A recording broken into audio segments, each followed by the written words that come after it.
Sprint car racing recently witnessed a night of unparalleled drama and high octane action at Eldora Speedway, a venue renowned for its thrilling but highly unpredictable racing events. Today, we delve into the heart of the recent Down Duels, a crucial prelude to the highly anticipated Joker's Jackpot, an event that promised and delivered a roller coaster of emotions and unexpected turns. The unique thrill and inherent unpredictability of dirt track racing were all on full display, setting the stage for a night that will be talked about for days to come.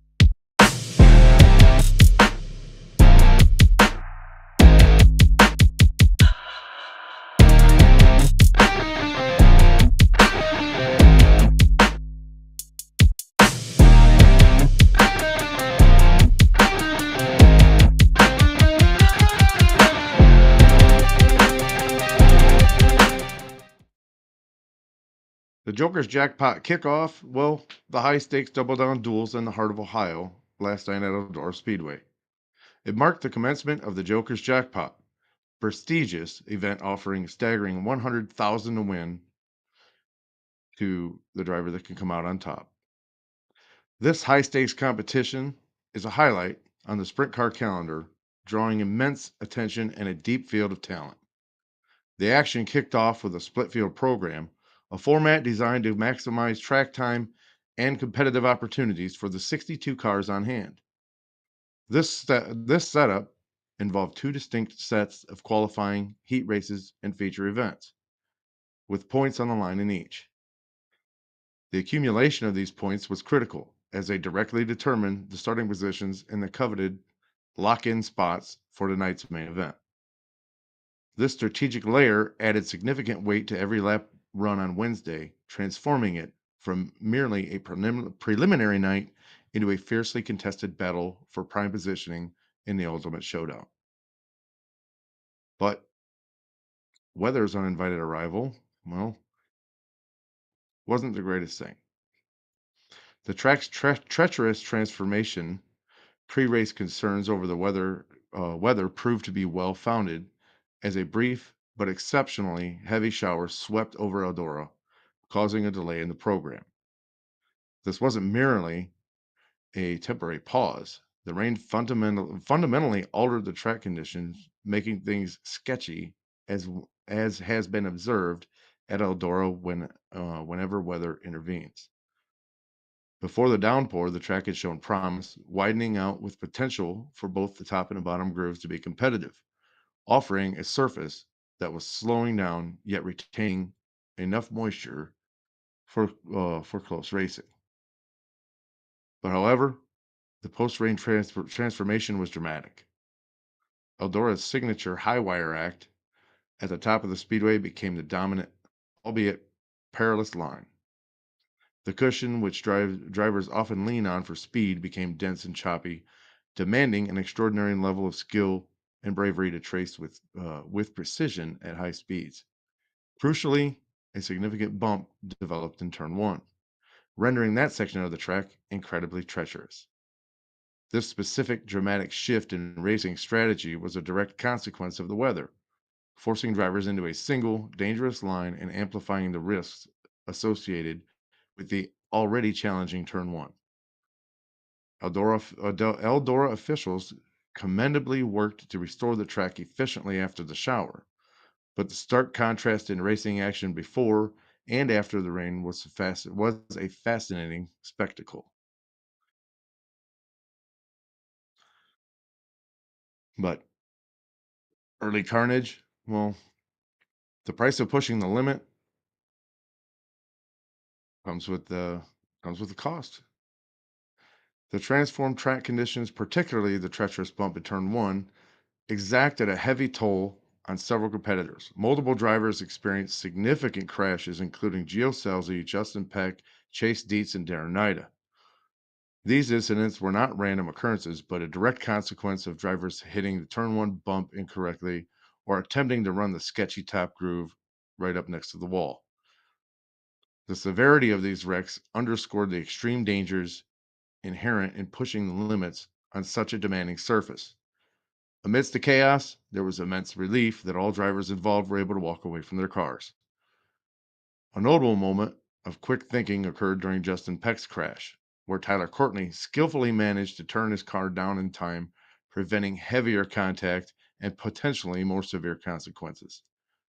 For many teams, the night proved exceptionally tough, with crews facing long hours to repair heavily damaged cars. Scelzi's flip in particular would later be revealed as a significant event marking the end of his tenure with KCP Racing. So, moving on to the race recaps.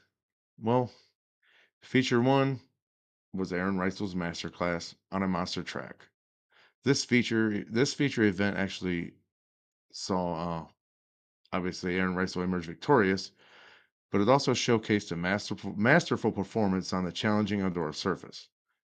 Starting from the fifth position, Reitzel steadily advanced, engaging in a fierce battle for the lead with James McFadden and Anthony Macri before taking control on lap 12. His victory was a testament to both his driving prowess and his team's exceptional car setup. Reitzel described his car as so good, allowing him to navigate the treacherous conditions with remarkable versatility, stating, "I could go anywhere. I could get through the holes."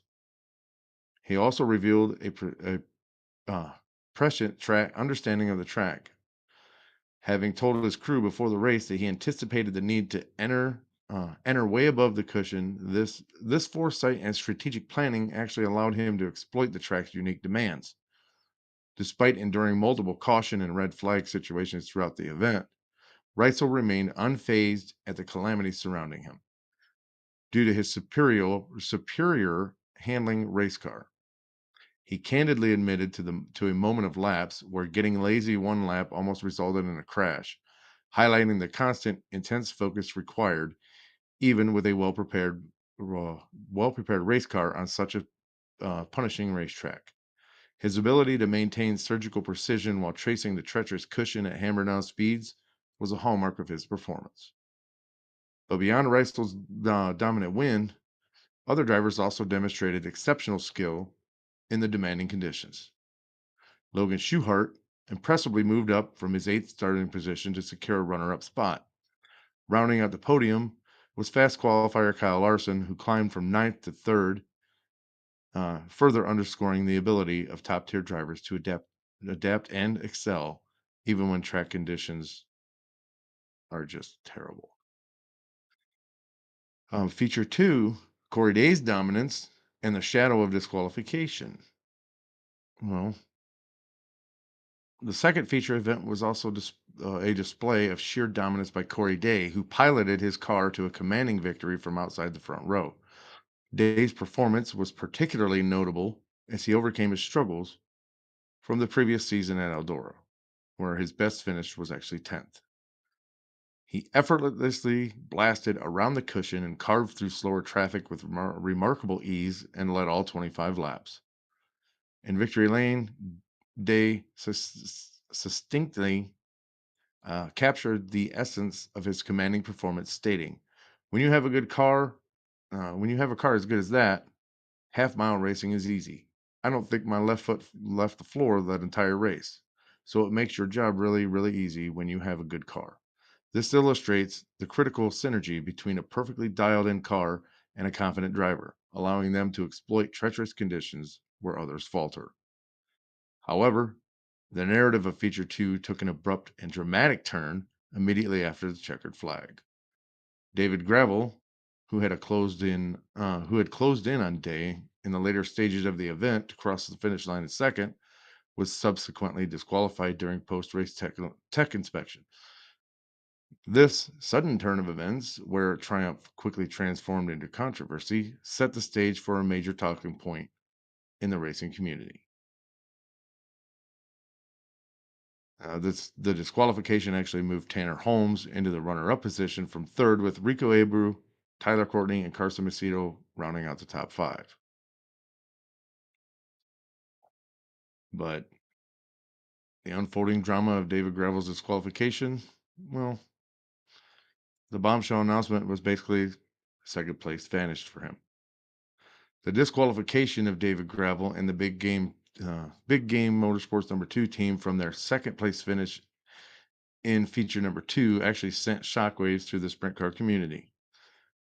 This announcement immediately became a focal point of discussion, amplifying its impact beyond just a lost position. The significance was heightened by the fact that Gravel is the current World of Outlaws point leader, making the penalty for a high-profile driver and team a symbol of the sport's strict technical enforcement. This incident was a major blow to Gravel's aspirations, particularly his pursuit of a third consecutive six-figure payday at Eldora. The public immediately, or the public and immediate nature of the disqualification, especially for a team that has won a multitude of races and passed countless inspections, quickly fueled widespread debate and speculation within the racing community. But the basis for David Gravel's disqualification actually stemmed from a specific technical regulation concerning the front nose wing. The high limit rulebook, mirroring the World of Outlaws rulebook word for word, stipulates that a maximum distance from the centerfoil edge of the front to the front centerfoil edge of the front nose wing to the front edge of the of the axle may not exceed 20 inches. During post-race checks, officials determined that the nose wing on Gravel's car was positioned too far forward. While one account stated it was 3/4 of an inch too far forward, another reported it was roughly half an inch too far forward. Regardless of the slight discrepancy, both measurements indicated a clear violation, albeit by a very small margin. This precise nature of the rule and the minute deviation uh, highlight the extreme technical precision required in top-tier motorsports and uncompromising approach to post-race inspection, irrespective of any perceived performance gain from such a small variance. But High Limits Competition Director Mike Hess provided a detailed account of the post-race technical inspection process, shedding light on the official's challenging position. Hess confirmed that the front wings are a regular part of the post-race tech process, with the top 3 finishers being measured after every race. He explained that a specialized tool was initially used, which indicated the wing's illegal position. To further confirm the measurement and ensure accuracy, officials then utilized a plumb bob, which yielded the same result. The wing was indeed too far forward. Hess also meticulously verified that the wing was securely attached to the race car and showed no signs of movement or damage, addressing potential arguments of mechanical failure. So, when you're illegal, you're illegal. I mean, I hate to say it, but it is what it is. Hess's comments revealed the difficult dilemma faced by race officials, and he stated that at that point his hands are tied, acknowledging that while some leeway may be given for minor deviations, this particular infraction was simply too far. He further elaborated that although the half an inch deviation likely did not provide any performance advantage, the rule was unequivocally in the rule book, and the technical process was conducted openly for all to observe, underscoring the transparency. Hess conveyed that the decision to disqualify Gravel was not one that he took pleasure in, but emphasized that the critical need to uphold the integrity of the rulebook. Had he allowed the infraction to pass, the series would undoubtedly face accusations from competitors and fans alike of failing to enforce its own rules, which would severely undermine its credibility for the remainder of the season. The situation exemplifies the tension between strict rule enforcement and the human element of perceived intent, demonstrating that officials might prioritize the integrity of the sport above all else.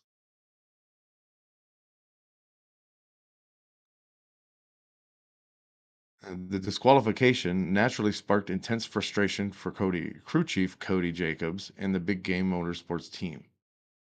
The prevailing sentiment from many within the racing community is that David Gravel, Cody Jacobs, and the Big Game Motorsports team are not intentionally cheating, a view supported by their extensive history of winning races and consistently passing countless tech inspections. The question remains whether something occurred during the race to alter the nose wing, or if a change with the axle inadvertently affected the measurement. Regardless, the situation is widely regarded as an unfortunate circumstance for all parties involved, where mistakes can happen at even the highest levels of competition. The public commentary surrounding the incident quickly became polarized, reflecting a deeper ideological divide within sprint car racing fandom. Social media was ablaze with accusations even in the early hours of the morning. Criticism was split, with some directing their ire towards High Limit for the call, while others, even characterized as gravel haters, seized the opportunity to label him as a regular cheater. This immediate and intense reaction illustrates how pre existing biases and rivalries can color interpretations of technical decisions, often overshadowing objective facts. The disqualification, therefore, became a flashpoint, further fueling the split amongst a lot of the fans and the bad blood that has simmered within the sport. This highlights the challenge of maintaining neutrality and objective discussion in such a passionate and competitive environment. The impact on tonight's $100,000 race, though, will be an uphill battle. The consequences of the disqualification for David Gravel's prospects in today's 100,000 to win Joker's jackpot are substantial. The penalty dropped him to 36th in event points, relegating him to the tail of the B main. The structure of the B mains involves two separate 12-car races with the top six from each transferring to the main event. While this format makes it a difficult task to drive through the field and secure a spot in the feature, it is not an impossible one, especially compared to a larger B main with fewer transfer spots. However, winning the main event from the back of the B main is considered a nearly impossible task. This drastic shift in his starting position from a potential front row spot to the back of a preliminary race significantly alters his strategic landscape. The team now faces a critical decision regarding their participation. Given crew chief Cody Jacobs' past outspoken comments towards High Limit, the speculation immediately arose about whether the team would even roll their car out of the trailer for Thursday's event. While no public comment from Gravel or the team had been made in the hours following the decision, the possibility of them not racing, perhaps as a form of protest, or conversely choosing to race with renewed determination to stick it to everyone and defy expectation, adds another layer of intrigue to the unfolding drama. This situation exemplifies how a single technical infraction can have a profound strategic, competitive, and emotional ramification, extending far beyond the immediate race result. To illustrate the profound shift in David Gravel's competitive standing, consider the following. Oh, the pre-Q status versus post-Q status. I have to pull it up. Give me 1 second.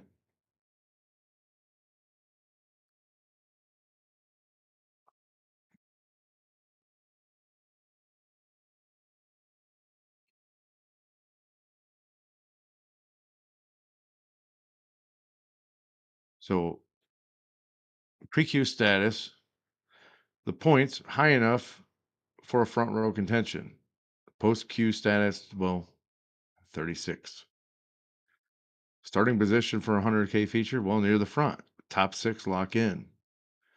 But post DQ status, well, the tail of the B, one position off of the C. And the path to the feature, well, obviously, like we said before, pre DQ, you're locked in. But post DQ, you had to drive through the B. From the tail of it, and only the top six transfer. So the chances to win 100,000, Well, now nearly impossible. But that's not to say that David Gravel can't do it, because we all know he can.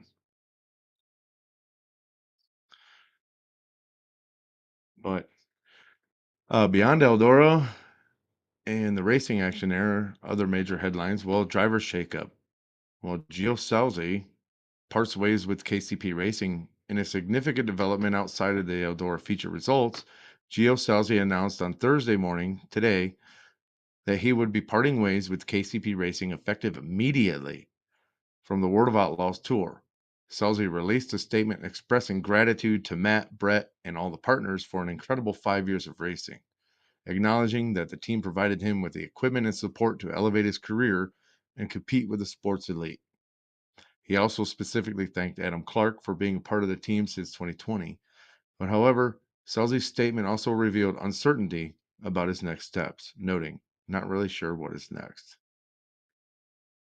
So the partnership between Salzi and KCP actually began in the 2020 season and had been notably successful. Their achievements included securing the pole position for the Knoxville Nationals A Main in 2021 and a runner-up finish to Kyle Larson in 2024. At the time of the announcement, the Salzi KCP combination held seventh position in the World of Outlaws point standings, with one feature victory and 7 top 5 finishes. The timing of this split is particularly noteworthy, as the ending of Selzy's and KCP's tenure together was involved in a flip on Wednesday night during the Down Duels at Eldora Speedway. But while not explicitly stated as the direct cause, the immediate proximity of a significant crash to the announcement suggests that even successful partnerships in motorsports can end abruptly, possibly influenced by performance pressures, financial considerations, or a mutual desire for new opportunities, highlighting the volatile nature of driver team relationships in professional racing. Other trackside controversy. Well, a brewing controversy in regional dirt track racing has seen the Ohio Valley Late Model Dirt Series cancel all remaining events scheduled at Atomic Speedway. This drastic decision actually stems from a fundamental dispute. Atomic Speedway allegedly demanded the removal of the series announcer, Rob DeVore. In a public statement via Facebook, the Ohio Valley Late Model Series expressed regret over the cancellations, explaining that Atomic informed them that they would not host any remaining series events unless their announcer was removed. The series firmly stated its disagreement with the condition, choosing instead to stand by their announcer's right to work at other venues on the tour. This highlights a core conflict between track autonomy and series loyalty, revealing how personal grievances or past employment issues can escalate to the impact entire can escalate to impact the entire racing schedules and the livelihoods of multiple stakeholders. The announcer side of the story, well, Rob DeVore, of the announcer at the center of the dispute, shared his personal account, shedding further light on the situation. DeVore revealed that he had been trespassed and banned from Atomic Speedway after leaving his previous role as a track announcer there to pursue a full-time opportunity traveling with the Ohio Valley Late Model Dirt Series. He described this career move as taking that risk, taking that leap of faith. DeVore explained that the owner of Atomic Speedway issued an ultimatum to the series director: either remove DeVore or their series would not be allowed to return. He expressed deep gratitude to the series director and the series for sticking by him and having his back by refusing to fire him, acknowledging the huge risk they were taking by pulling out of Atomic Speedway. The situation appears to stem from Atomic Speedway's disapproval of DeVore taking a different job, which some observers have actually characterized as a bit petty. The underlying reasons for the ban remain speculative, with possibilities ranging from simple retaliation for leaving to deeper personal disagreements. This incident underscores how seemingly localized disputes, even driven by personal dynamics and professional ethics, can disproportionately impact professional careers and event schedules, revealing the complex human dynamics beneath the surface of the sport. Efforts are underway to gather Atomic Speedway's perspective on the matter to provide a more complete picture, but nothing yet. The series response and the future outlook in the wake of the cancellations, the Ohio Valley Late Model Dirt Series has been proactive in seeking alternative venues. The series is currently in talks with several tracks to fill some of the lost dates and is actively looking for a handful more to complete its schedule. This immediate action demonstrates the series' resilience and commitment to its schedule and racers, but it also highlights the inherent fragility of regional racing calendars. Losing multiple dates, potentially five, is a significant blow to any series.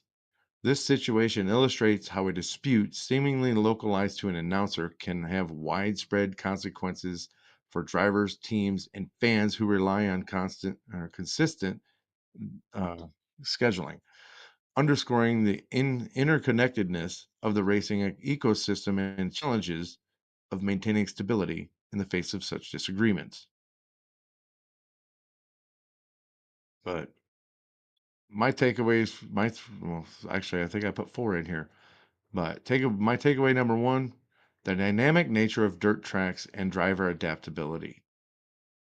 Wednesdays, uh, last night's race at Eldora Speedway served as a powerful reminder of the raw, unpredictable interaction between dirt tracks and nature, which is a core allure of sprint car racing.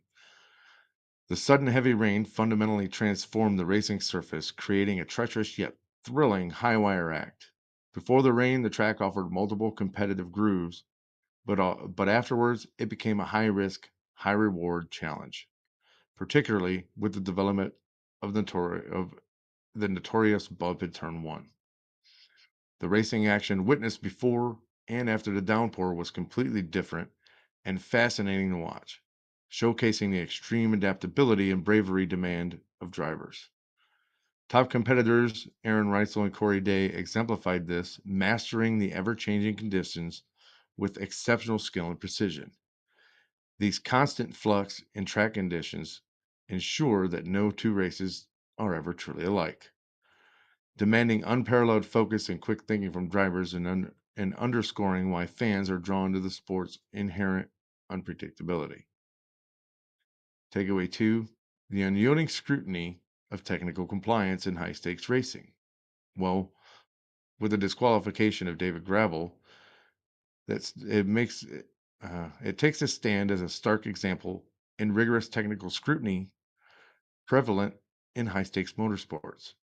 Even minute infraction, even minor infractions, such as a nose wing being a fraction of an inch too far forward, are strictly enforced, particularly in events with significant prize money and prestige, such as tonight.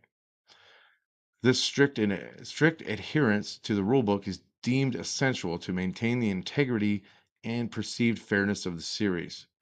As high limit officials explained, allowing even a minor violation to pass could lead to accusations of inconsistency and favoritism, undermining the series' credibility among competitors and fans.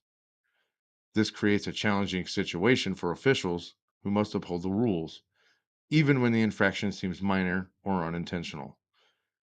But this actually helps preserve the sport's competitive balance. The gravel incident underscores that in professional motorsports, rulebook integrity often takes precedence over perceived intent or performance gain, leading to difficult decisions that can generate significant public debate and highlight the constant tension between strict adherence and the human element. Takeaway number three: well, just that, the human element. Loyalty decisions and evolving landscapes of motorsports relationships beyond the thrilling on track battles and stringent technical regulations, motorsports is profoundly shaped by complex human dynamics. The recent developments, such as Gio Scelzi's unexpected departure from KCP and the contentious dispute between Atomic Speedway and the Ohio Valley Late Model Dirt Series over an announcer, powerfully illustrates this point. Scelzi's split, despite a successful 5-year tenure, and immediate uncertainty about his future highlights the transient nature of driver team relationships, often influenced by a confluence of performance pressures, financial considerations, or a desire for new opportunities. Simultaneously, the Atomic Speedway dispute showcases a direct clash between track autonomy and series loyalty. The Ohio Valley Series decision to stand by our announcers' right to work at other venues and pull out of Atomic Speedway, despite the significant risks and loss of races, demonstrates a strong commitment to its personnel, and that's a good thing. The situation where an announcer was allegedly banned for taking a new job points to underlying issues of professional mobility and potential retaliatory practices within local racing circuits. Together, these events reveal that individual decisions, personal relationships, and professional ethics can have far reaching consequences impacting driver careers, team stability, and even the very schedules of an entire race series. But looking ahead, well, the $100,000 Joker's jackpot tonight. As the dust settles from a wild Wednesday night, all eyes now turn to tonight's main event, the $100,000 to win Joker's jackpot. The field is set with 12 drivers locked into the feature, including Sprint Car Titans Kyle Larson, Logan Schuchart, Aaron Reitzel, and Corey Day. Earning the pole position by virtue of being the high point driver after the twin features is Rico Abreu, who now has another prime opportunity to secure his first career six-figure payday at Eldora Speedway. Abreu's popularity at Eldora is immense, arguably matching or even exceeding some of the sport's legends. His past attempts at a major Eldora victory have been thwarted, including mechanical issues derailing his Kings Royal hopes last year.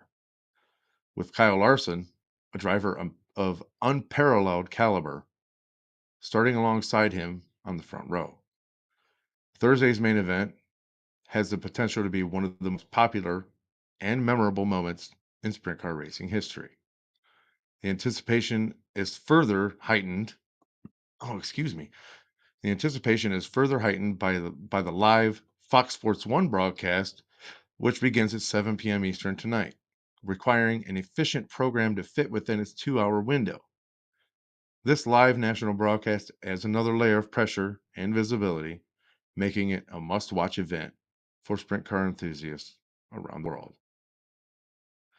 Let me know what you guys think of today's topics in the comments below, and give us your point of view. But that's going to wrap it up for now. So remember, we bring you insane motorsports moments, professional breakdowns, and adrenaline-packed edits every single week. Whether you live for the sideways mudslinging dirt sliders or rubber throwing paint trading speed of NASCAR, you belong here. Hit that subscribe button below so you never miss a finish. And until next time, keep switching those grooves. And I'm Russ Fitz saying race hard, stay safe, and we'll see you there.